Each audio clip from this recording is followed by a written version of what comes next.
They said the house was empty. They said the killer was dead. They said the case was closed.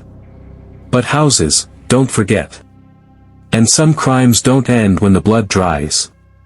They wait. They listen. And when the right person walks back inside, they continue. At exactly 2:17 a.m. the emergency line in Black Hollow rang. The call lasted 6 seconds. No screaming. No breathing. No voice. Just a sound. A slow, wet, dragging sound. And then silence. The address that flashed on the operator's screen was one she recognized immediately. Everyone in town did. Number 11, Ashwood Lane. The same house where, 3 years earlier, an entire family had vanished, and where the previous investigation ended with more questions than bodies. This time, someone had gone back.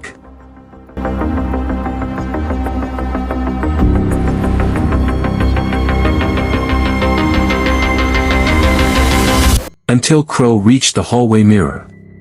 Someone had written on it. Not with blood. With something worse. A finger dragged through condensation, spelling 3 words, "You left us." Crow felt his stomach drop. Because only one person could have written that. And that person was supposed to be dead.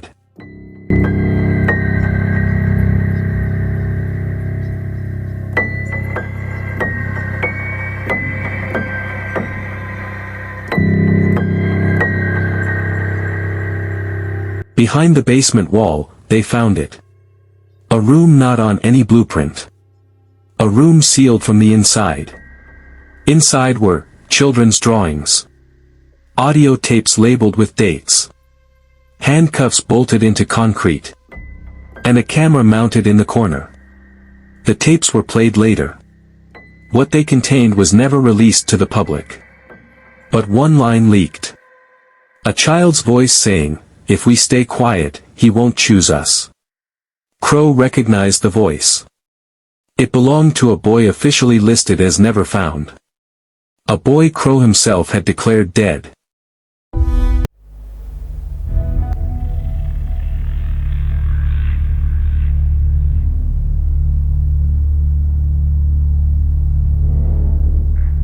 Her name was Mara Hale. She lived 3 towns away. And she had never spoken a word since the night Ashwood Lane burned. Until now. When Crow visited her, she looked at him and said, "You smell like the house." She told him the truth. The killer never worked alone. The police didn't just ignore the crimes. They helped hide them. And when the children tried to escape, the house made sure they didn't. Crow returned to the house alone. The power was out. The air was cold. The walls were wet. From inside the darkness, a voice spoke. Not from one direction. From everywhere. "You told them we were gone." Crow ran. But the doors sealed. The floorboards shifted. The house changed. And for the first time, the truth came out. The house wasn't haunted. It was fed. And now it was hungry again.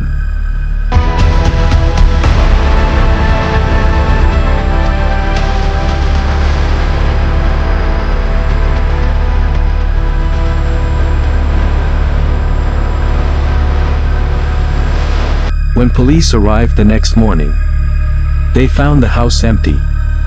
No sign of Crow. No blood. No body. Just one final message carved into the wall: "The story is N6 over." 3 days later, another call came in. Another address. Another house with a history. And the same dragging sound on the line. Because some crimes don't want justice. They want witnesses. And now, you've heard it too.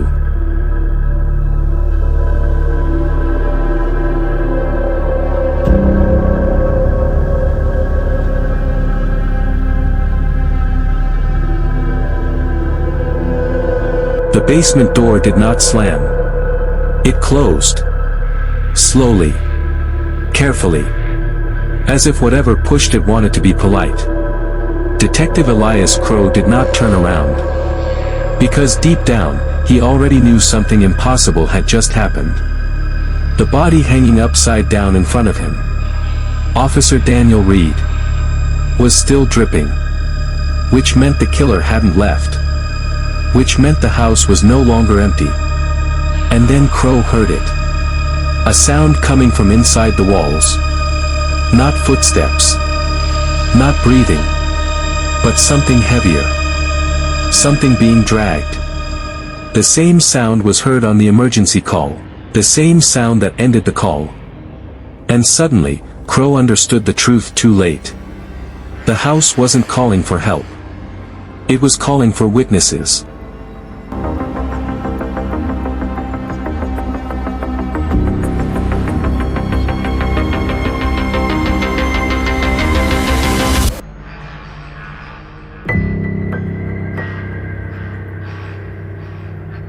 Detective Elias Crow stood outside the gate just before dawn. Same house. Same smell. Old wood. Mold. Rust. And underneath it all, that unmistakable scent no amount of time could erase. Fear. Crow had sworn never to return. He was the one who found the first body years ago. The one who lied on the final report. The one who knew the truth had never been buried. As he stepped onto the porch, the floorboard creaked. Not loudly. Almost, deliberately. Like the house was acknowledging him. The door was unlocked. That alone was wrong. Inside, everything looked untouched. No forced entry. No struggle. No signs of life.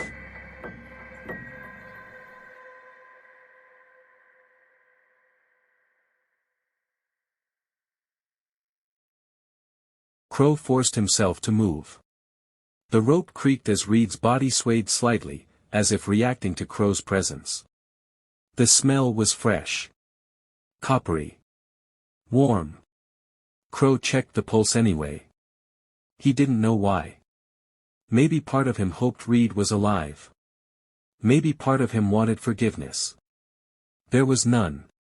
When Crow searched Reed's pockets again, his fingers trembled. The list was still there. 5 names. Every name belonged to someone who helped bury the Ashwood Lane case. Every name belonged to someone who chose silence. Crow noticed something new. Tiny markings beside each crossed-out name. Dates, times, coordinates. The killer hadn't acted randomly. This was planned. Measured. Patient. Just like the house.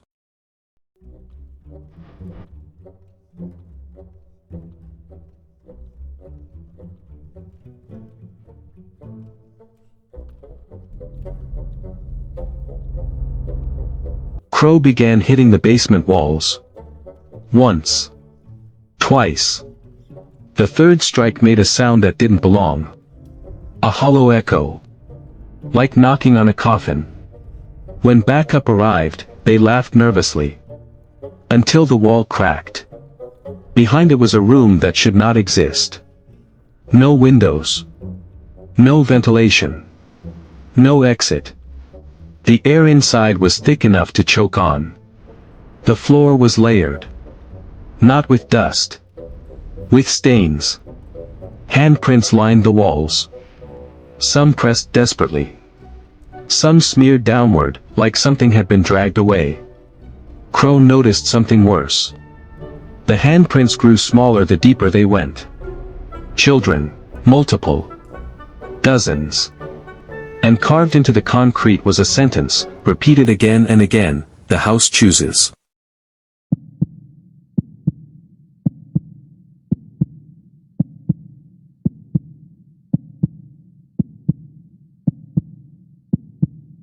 The tapes were played behind locked doors. What the children said wasn't screaming. That would have been easier. They whispered. They negotiated. They begged the house itself. One child said, "If I don't move, will it forget me? Another voice answered. Not a child. An adult. Stay still. It likes stillness. Crow's hands shook violently. Because he remembered saying those words once. To calm someone. To end a complaint. The final tape ended with a dragging sound. Then silence. No screams. Because the house didn't need them.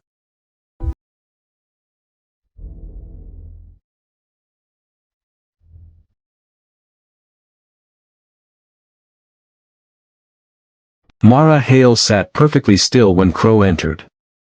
Her eyes followed something behind him. Something that wasn't there. She spoke without warning. You hear it too now. Crow froze. The house, she said. Once it notices you, it doesn't stop. She described the nights. How the walls breathed. How adults told them the house was protecting them. How children disappeared quietly. And how crows signed papers that made them disappear permanently. You didn't lie, she said softly. You chose. The second body was not hidden. It was staged like an offering. The officer's eyes were open, his expression is calm. Relieved. In his mouth was the key. And written on the table, return what you took. Crow stared at the message. Because he knew exactly what the house wanted back.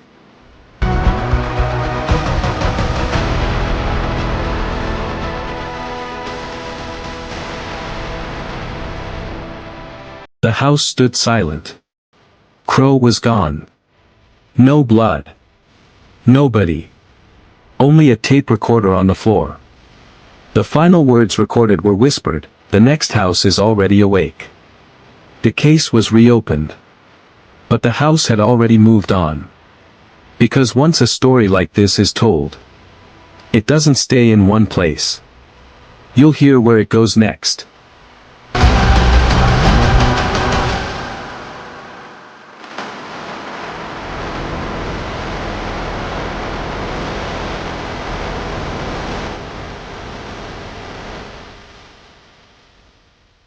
And if you think this story ends here, you're wrong. Some truths are buried for a reason and some horrors are still waiting to be uncovered. If this story kept you watching, make sure you subscribe and turn on notifications, because the next case, the next nightmare, is already waiting. New stories. Darker secrets. Real fear. Stay curious. Stay alert. And remember, some stories don't end when the video does.